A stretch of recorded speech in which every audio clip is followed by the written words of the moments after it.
Oheň.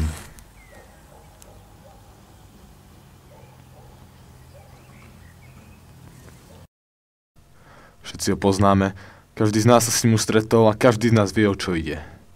Všetci sme sa učili, čo je to oheň a čo je to horenie. Ale zamysleli ste sa niekedy nad tým, že nám celý život do hlav tlačili klamstvá? Čo ak je to všetko nezmysel? Zamysleli ste sa niekedy, že oheň môže byť živý tvor? Ja osobne mám na oheň vlastný názor. Od malička mi do hlavy tlačili rôzne veci, že oheň je len niečo ako vec.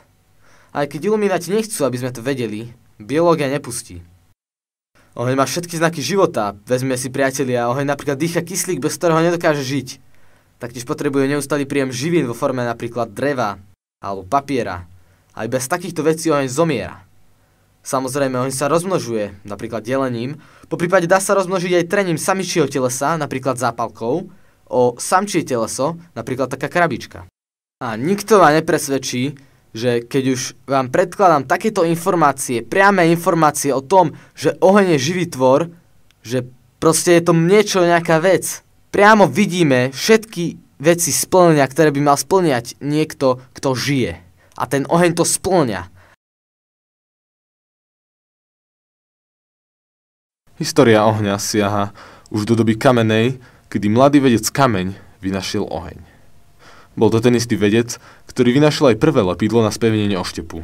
To však bolo zakázané po tom, čo v mladšej dobe Kamenej preukázali jeho negatívne účinky na životné prostredie. V období, kedy žil, sa však oheň používal len ako dekoračná pomôcka. Až 200 rokov po jeho smrti sa začal používať aj na výhravné účely. V roku 1827 boli vynájdené prvé zápalky Johnom Walkerom.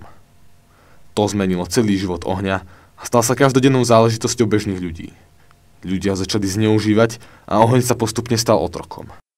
Verejná mienka bola, že oheň nie je živý a môžeme ho teda slobodne zneužívať. Oheň sa začal využívať na všetky ťažké práce. Robil teplo, svetlo, staral sa o pohon, využíval sa na opracovanie nástrojov, využíval sa v mafii na vypaľovanie, na premenu rudy na kov, na varenie a pečenie a o mnoho ďalších vecí. Zneužívanie ohňa je veľmi vážna vec a netreba si pre ňou zatvárať oči. Podľa mňa je ale najsmutnejšie to, že ľudia si vlastne ani vôbec neuvedomujú, čo robia. Ja som zo spoločnosti na ochranu ohňa, voláme sa Postav dom, zapaľ ho. Venujeme sa už 4 roky právam ohňa a pravidelne protestujeme proti ohňovému otroctvu.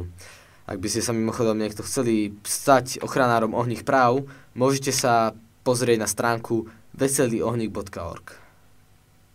Najnovšie sme napríklad žalovali film Avatar, Posledný vládca vetra, lebo práve tam boli ľudia ohňa zlý národ, čo je podľa nás fakt diskriminácia. Ľudia si musia uvedomiť, že oheň je živý tvor. Biológia nepustí a aj keď sa proti tomu mnoho ľudí búri, treba zaviesť aj práva pre ohne. Každý tvor má v tomto svete miesto a každý tvor by mal mať aj svoje práva. A oheň nesmie byť výnimkou.